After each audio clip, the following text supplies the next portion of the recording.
Now, my mum clearly taught me a certain set of values, of which I will always try and uphold, despite the role and the job that sometimes that entails, if you know what I mean. Prince Harry has just broken his silence on Princess Diana in a way that no one saw coming in his latest statement. The shock waves are felt not just by the royal family but by everyone who has followed the saga of Diana's tragic life. What he revealed isn't just shocking, it's unsettling. As the words spill from Harry, the weight of his words casts a dark shadow over everything we thought we knew. This isn't just another family story, this is the truth, and it's worse than anyone could have predicted. Princess Diana's early life. Can a childhood surrounded by castles and aristocracy still leave you yearning for love? Diana Frances Spencer was born on July 1, 1961, into the prestigious Spencer family whose lineage stretched back centuries in British aristocracy. Her birth took place at Park House, a beautiful estate nestled on the Sandringham property in Norfolk, yes, the very same land owned by Queen Elizabeth II. From the moment she entered the world, Diana's life seemed intertwined with royalty, but life wasn't all fairy tales, even for a girl born into such grandeur. Diana was the fourth of 5 children born to Viscount John Spencer and his wife, Frances Roche. From the outside, their lives appeared picture-perfect: mansions, wealth, and connections to the royal family. But behind the imposing estate walls, cracks were already forming for the Spencers. Having a male heir was of utmost importance. Tragically, the baby boy born just before Diana had died shortly after birth, leaving a palpable sense of loss in the family. Diana's arrival was welcomed, but it was clear her family still longed for a male successor. This unspoken pressure would be one of the many invisible weights Diana carried as a child. Diana spent her early years at Park House, surrounded by sprawling green fields, grand architecture, and the quiet proximity of the royal family as neighbors to Queen Elizabeth II. Diana's upbringing was steeped in aristocratic etiquette. The Spencers even rented the house from the royal family, a detail that foreshadowed her eventual role as Princess of Wales. Yet behind the idyllic setting, her family faced its own turmoil. When Diana was just 6 years old, her parents' marriage came to a bitter end. Her father and mother had always struggled in their union, but the split sent shockwaves through Diana's young heart. The custody battle that followed turned particularly ugly. In the end, her father won custody of the children, and Diana stayed with him at the family's estate. But the emotional toll was significant. Imagine this: a young girl, barely old enough to comprehend the complexities of adult relationships, witnessing the two people she loved most at odds. It's said that this divorce left Diana with feelings of abandonment and insecurity, wounds that would linger well into adulthood.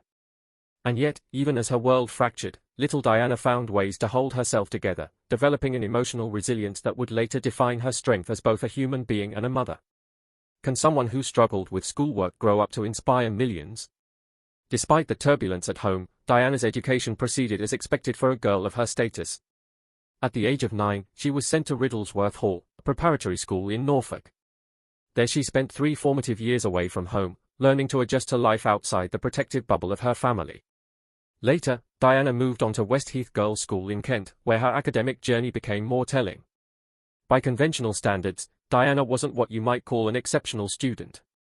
Her report cards reflected average marks, and she even failed her O-level exams twice, a fact that many might have dismissed as proof of mediocrity. But Diana wasn't like everyone else. What she lacked in academics, she made up for in character. At Westheath, Diana's true talents began to shine through. She excelled in music, particularly playing the piano, and was an accomplished swimmer. However, it wasn't her skills in the classroom or even the arts that set her apart, it was her kindness. Diana was awarded a prize for her helpfulness toward fellow students, a trait that hinted at the empathetic nature that would one day captivate the world. Even then, Diana displayed a unique ability to connect with people, a quality that went beyond her aristocratic upbringing.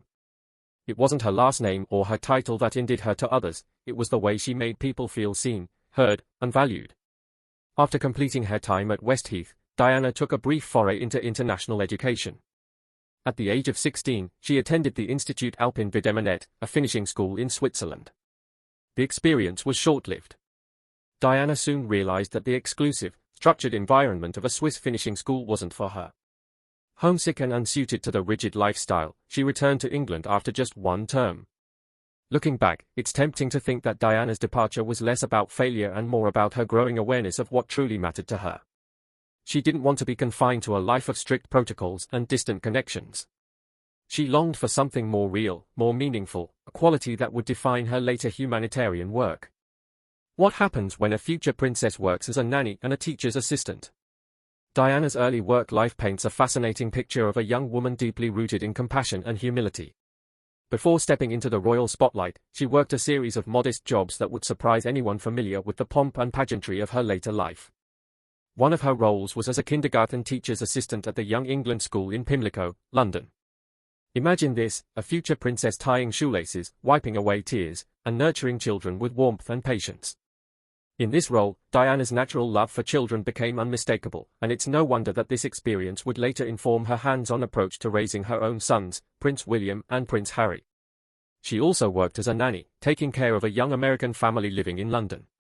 These jobs, though modest in nature, shaped Diana's character. They taught her the value of responsibility, empathy, and connection, all qualities that would resonate with people around the globe when she became the Princess of Wales. Diana and Charles, courtship and marriage. The year was 1977. Diana Spencer was just a teenager when she first met Prince Charles, but here's the twist: Charles wasn't there to woo Diana, he was dating her older sister, Sarah. Yes, you read that right. The future Princess of Wales first encountered Charles while he was courting her sibling. At the time, Diana was just an innocent schoolgirl who barely registered on the royal radar. Yet fate works in mysterious ways. Fast forward a few years to 1980, and Charles and Sarah's romance had fizzled out. Suddenly, Diana, now a poised young woman of 19, caught his attention. Their relationship blossomed quickly, but this wasn't your typical love story. Charles, under immense pressure to marry and produce an heir, was looking for the perfect bride. Diana, with her aristocratic lineage, beauty, and youth, seemed to fit the bill. But was it love, or was it duty disguised as romance? What if the most important moment of your life felt more like a formality than a dream come true? By February 1981, Charles had decided Diana was the one, or more accurately, the one who met royal expectations. He proposed to her in the nursery at Windsor Castle. While it might sound charming, Diana later admitted that she didn't feel the overwhelming joy you'd expect from a young woman getting engaged to a prince. Still, she said yes. The engagement was announced on February 24, 1981, and the world couldn't get enough of the couple. Cameras flashed incessantly as Diana showed off her iconic sapphire engagement ring, a 12-carat stunner surrounded by diamonds. Yet even in those early days, Diana sensed that her relationship with Charles wasn't as fairy tale perfect as the public believed. Whatever in love means, Charles famously quipped when asked if they were truly in love. For Diana, those words stung, a small crack in the picture-perfect image that would eventually shatter. On July 29, 1981, all eyes were on St. Paul's Cathedral in London. The streets were lined with cheering crowds, and an estimated 750 million people worldwide tuned in to watch Diana walk down the aisle in her now iconic ivory silk taffeta gown, complete with a jaw-dropping 25-foot train.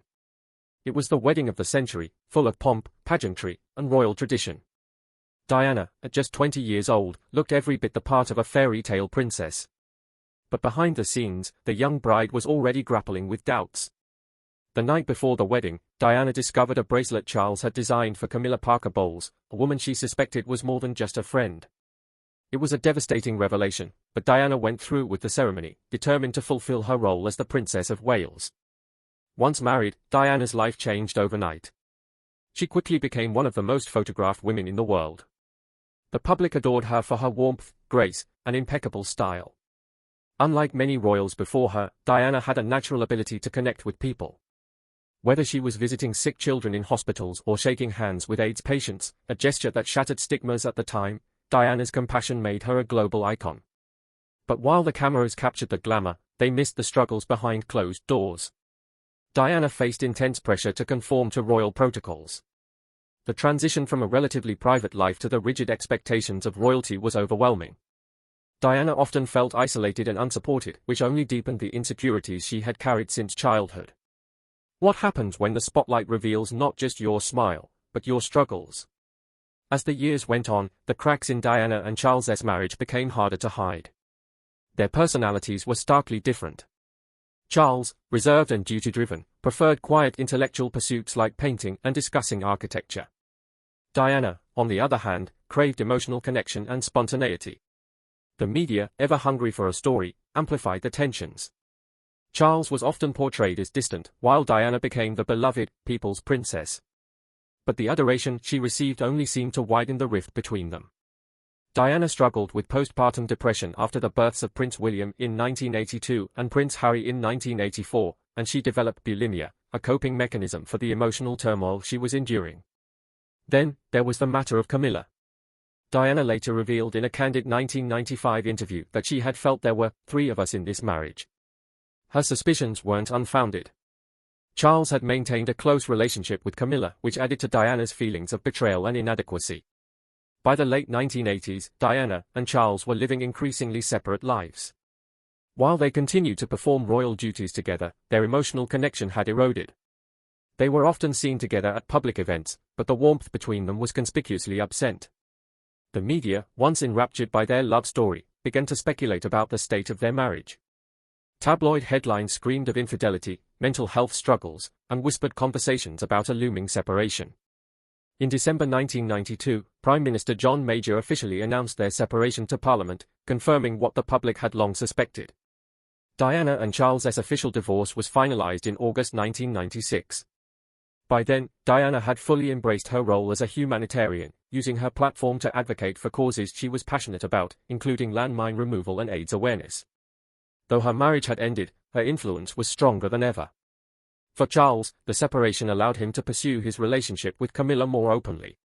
It also marked the beginning of a long road toward repairing his public image, which had taken a hit during the highly publicized fallout with Diana. Was it destiny, or a royal disaster waiting to happen? Charles's affair and remarriage had their own complicated history. From the moment Charles and Camilla Parker Bowles first met in the early 1970s, sparks flew. Their connection was undeniable. Camilla was witty, confident, and exuded a charm that Charles found irresistible. However, their romance was interrupted when Charles joined the Navy. During his time away, Camilla married another man, Andrew Parker Bowles. But even after her marriage, their bond didn't dissolve. Instead, it quietly simmered in the background, creating one of the most controversial love stories in royal history. Their relationship became public knowledge during Charles's marriage to Diana. The media got wind of an affair that Diana herself later confirmed in her shocking 1995 interview with the BBC's Panorama. Diana famously said, "There were 3 of us in this marriage, so it was a bit crowded." This revelation sent shockwaves through the monarchy and the world. People couldn't help but wonder, how could a prince betray his beautiful beloved princess? Following Diana's tragic death in 1997, Charles and Camilla gradually made their relationship public. In 2005, after years of public scrutiny and private challenges, Charles and Camilla tied the knot. Their wedding was far from the grand royal spectacle that Charles's first marriage had been. It was a low-key civil ceremony followed by a religious blessing. Even Queen Elizabeth II, Charles's mother, did not attend the civil ceremony, a subtle but telling sign of the royal family's complicated feelings about their union. For Prince William and Prince Harry, the marriage marked a new chapter in their father's life. While William was more accepting, Harry found it harder to come to terms with Camilla's presence. In his memoir, Spare, Harry revealed his mixed emotions about the marriage. He feared that Camilla's arrival might distance him further from his father. Harry's worries were not unfounded. He admitted feeling like his father was entering a closed space with Camilla, one that might leave little room for him and William. Harry described the marriage as bittersweet, acknowledging Camilla's role in his father's happiness while also grappling with the loss of the family dynamic he had once known. What would you do if the person who caused your mother's heartbreak suddenly became a permanent part of your life? In Spare, Harry dropped a bombshell. He accused Camilla of manipulating the media to improve her public image, even at the expense of negative press about him.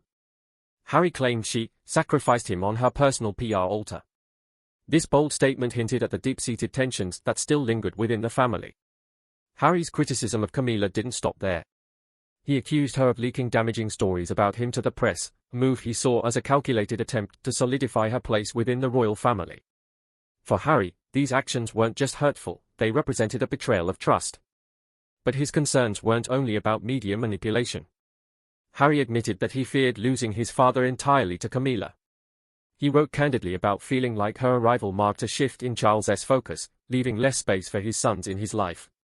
Despite these revelations, Harry also expressed a certain level of empathy for Camilla. He acknowledged that her role within his parents' marriage had been complicated and that she too had faced public judgment.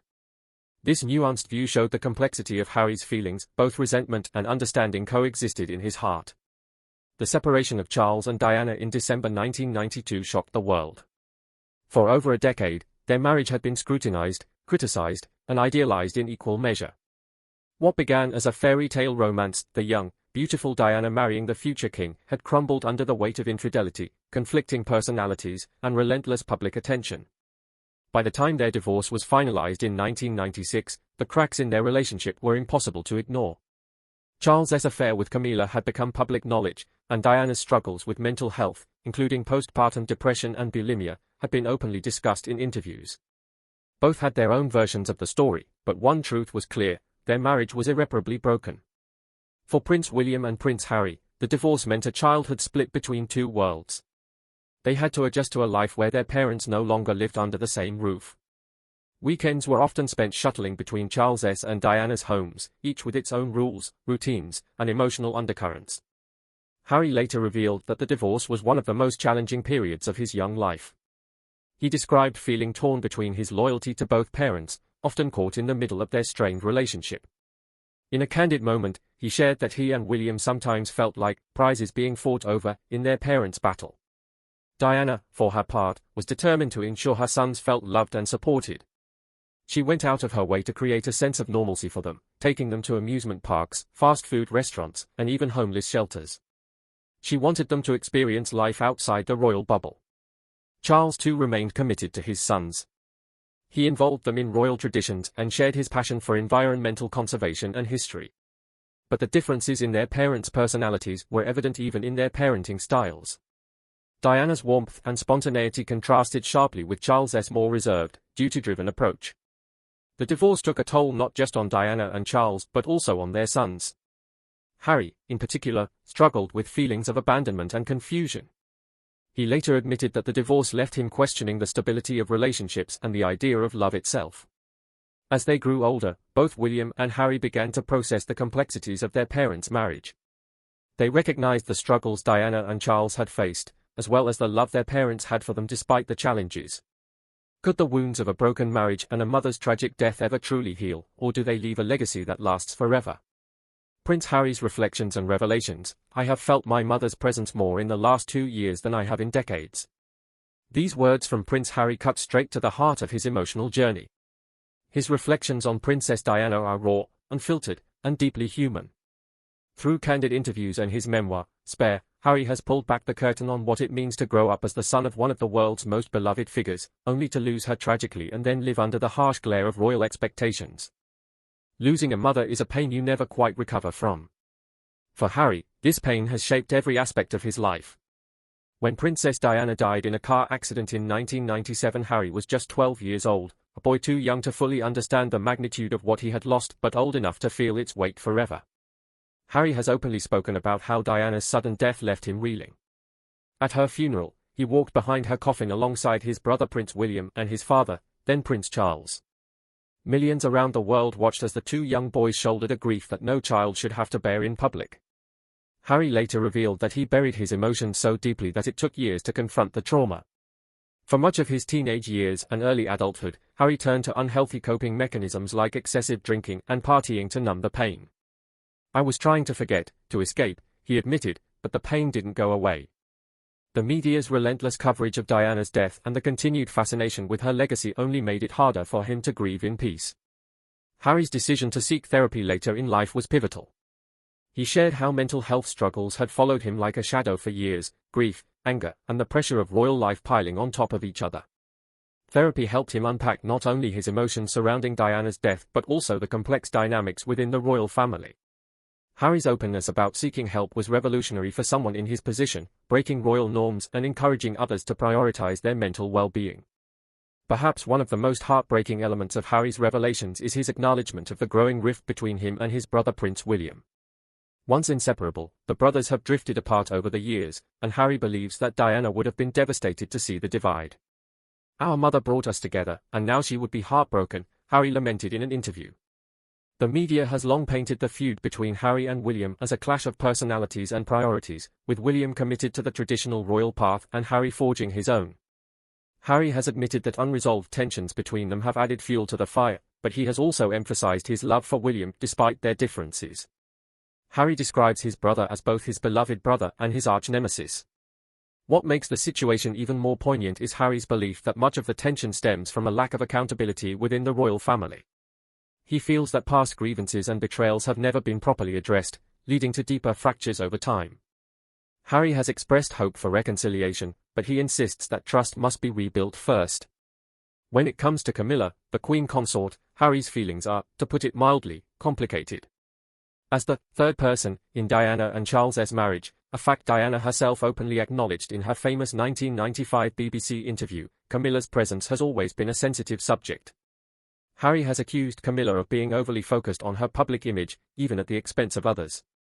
In Spare, he claimed that Camilla leaked negative stories about him and other members of the royal family to the press to improve her own standing. She sacrificed me on her personal PR altar, Harry wrote, expressing his anger and hurt over these alleged betrayals. While Harry has stated that he understands Camilla's role in his father's life, he doesn't shy away from criticizing the way she has handled her position. His remarks about her have reportedly caused significant tension within the family, particularly with his father, now King Charles III. Despite this, Harry seems to have a measure of compassion for Camilla, recognizing the challenges she faced entering the royal family under such scrutiny. But the wounds of the past remain raw, and Harry's candid reflections have reignited public debate over Camilla's role in the royal story. One of the most striking aspects of Harry's recent revelations is his frustration with what he perceives as a lack of support and accountability within the royal family. Silence is betrayal, he once said, reflecting his disappointment at the institution's unwillingness to address the injustices he believes his mother and he himself have faced. Harry has shared how he and William once considered calling for a reopening of the investigation into Diana's death. They were deeply dissatisfied with the official conclusions, which blamed the crash primarily on their driver's intoxication and the paparazzi's relentless pursuit. Harry has questioned why more accountability wasn't demanded from those who chased Diana's car, contributing to the tragedy. However, he claims that they were discouraged from pursuing the matter further, an experience that left him feeling powerless. This sense of being silenced has carried over into other areas of Harry's life, particularly his decision to step back from royal duties. In interviews and his memoir, Harry has described how he felt unsupported by the royal institution, especially when facing media attacks and personal challenges. "No one protected us, no one stood up for us," he said. His decision to speak out, even at the risk of alienating his family, stems from a desire to break this cycle of silence and to hold the royal institution accountable for its failures. Don't forget to like, share, and subscribe for more updates on this developing story. The drama is far from over, and you won't want to miss what comes next.